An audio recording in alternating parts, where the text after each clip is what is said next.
I was just trying to look. Yeah, hi. So one of my primary functions at Butler as the CEO is to do sales.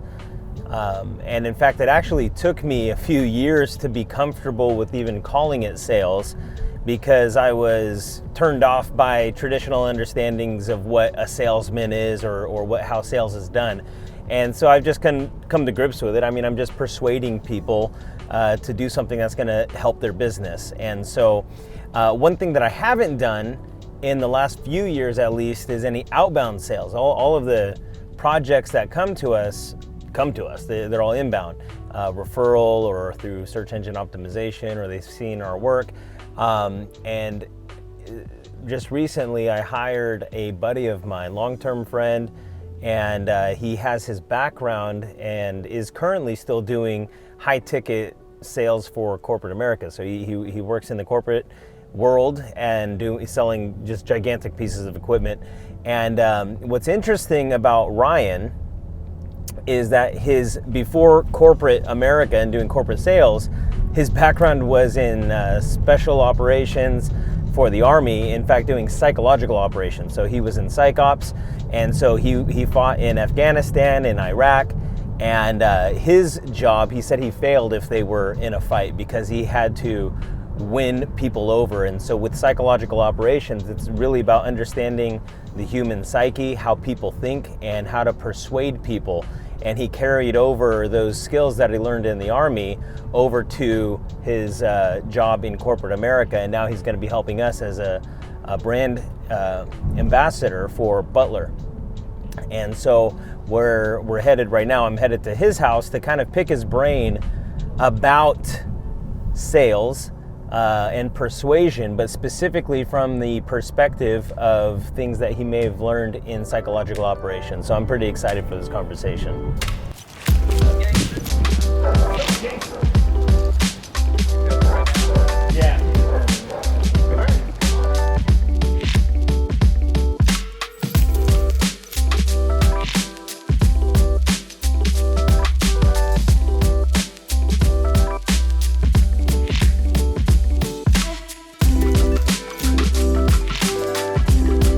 All right, so Ryan, you do sales.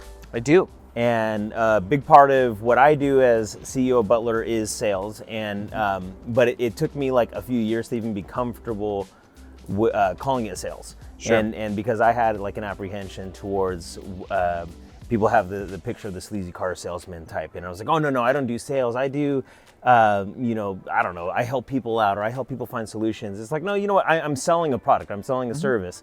And you feel comfortable calling it that, I'm assuming now. So tell me what it is exactly you do, and then maybe like why there's like the apprehension, with people's mindsets of like even being comfortable calling it sales.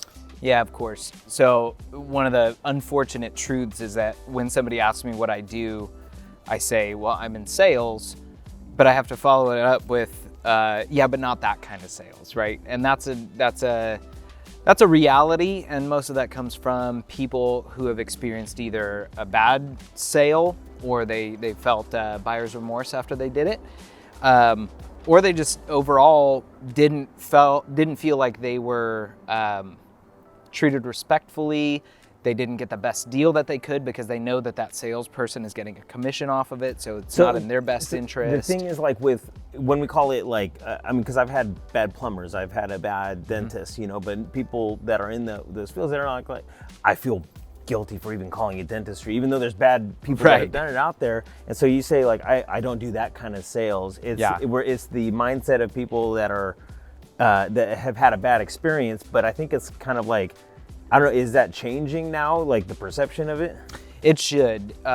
So the main difference between what I do and what that stigma implies is the difference between solution selling or item selling. So an item sale is, for example, you walk onto a car lot, and I don't mean to speak ill of a car salesman. That's just like the perfect example, right? Because you walk onto a lot, you've never met the guy before, and his best interest is not your best interest in general. Again, there's good guys out there, so I'm just going to put that out there in general. There are good people in all fields. So, but if you walk into a car dealership, his main interest is maximizing his commission, right? So you walk in, you've never met the guy before. You assume he's got 10 tricks up his sleeve to talk you into that one shiny red car that might not be the best fit for you. That's the bad kind of sales, in my mind. It's almost like manipulation. So you feel It like is. you're going to manipulate somebody to do something that they otherwise wouldn't do if they had better judgment. Exactly. And that's the salesman focused sale, which So is what's the opposite? You said, so that's the item sale? correct. That's and, the item and sale. then the opposite is solution. The opposite would be a solution sale. So in my job, so I'm selling high dollar equipment into hospitals. I want to find out what that radiology director, what that CFO, what their main problems are. And so when it comes to the specific sale, it's not about what box or features I can upsell. It's about what specific problems they have that I can help fix.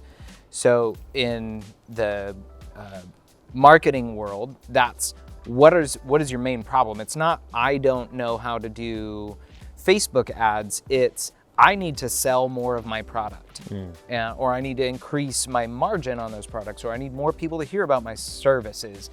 That's where solution selling comes in. So it sounds like the primary difference, like on an item sale, is you really want to know about your product, or which obviously in any kind of sales you want to know about your product. Of course. But you're really focusing on the product, and then how do I manipulate someone to see this product as being desirable when maybe it might not be the best solution. Whereas solution sales is focusing less on the product and more on the person and what problem they're actually trying to solve. Now with high ticket sales, you're selling big pieces of equipment to hospitals. So these hospitals, and I feel like the difference would be like the people you're talking to on a day-to-day basis have a level of knowledge and understanding about the product already. Deep knowledge, and my competitors and I have very comparable products. So me going straight into the beeps and boops of my machine versus their machine, like that gets really sketchy really soon. It's a race to the bottom of who can give you the cheapest possible thing, where if they trust me and they know that I'll be around for the long term to support them after the purchase, and I want to be around for the next purchase, and it needs to be a no-brainer. So that's like in my industry, in our and now your industry, because you're gonna be helping us out. Yeah. Is we're selling creative services and we're selling marketing. Yes. And so a lot of people come to us for like brand identity, logo design, or they'll come to us for a website, or they want us to produce a video or some sort of creative service, or they're coming to us for marketing. So there's two different types, but there's a lot of creative agencies out there.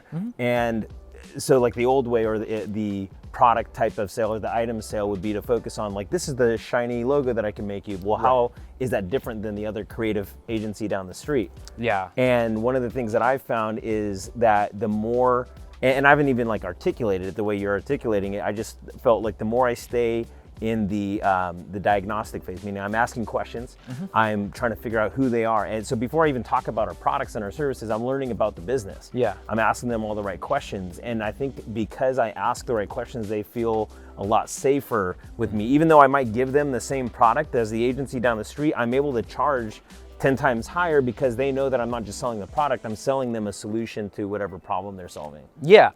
And the key to that is relationship, and like you said, it's that diagnostic phase. So what are your key pain points? What is your main fear? I expect that in this industry, in the marketing industry, it's relationship. Can I trust you with $10,000 up front plus a retainer that you're going to deliver on this?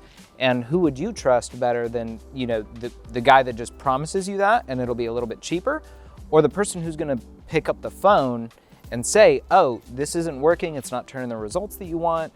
Now we're talking a long-term relationship. So this is a mutually beneficial partnership. So Right, it's not just the one and done, we're here to serve every you. customer has unique needs, and the important fact up front, say to close the deal, is for you to know exactly what those needs are and to address them. And so that's not a sleazy thing, that's not a one-sided thing where they pay you for 6 months and then they're over it. No, we want our business to grow exponentially over time. So the way that happens is through trust. You can't solution sell without building trust. And that only comes through exploration, relationship, and time to prove that you're going to execute on what you can do. Guys, thank you so much for watching. Click subscribe if you like that video, you want to see more content. And if you are a creative entrepreneur and you want to grow your business, check out agency.butlerbranding.com and you'll learn for free the 5 things we've learned to grow, manage, and scale Butler Branding. Of course you're going to use your blinker last minute with no headlights on. You know what? More grace required.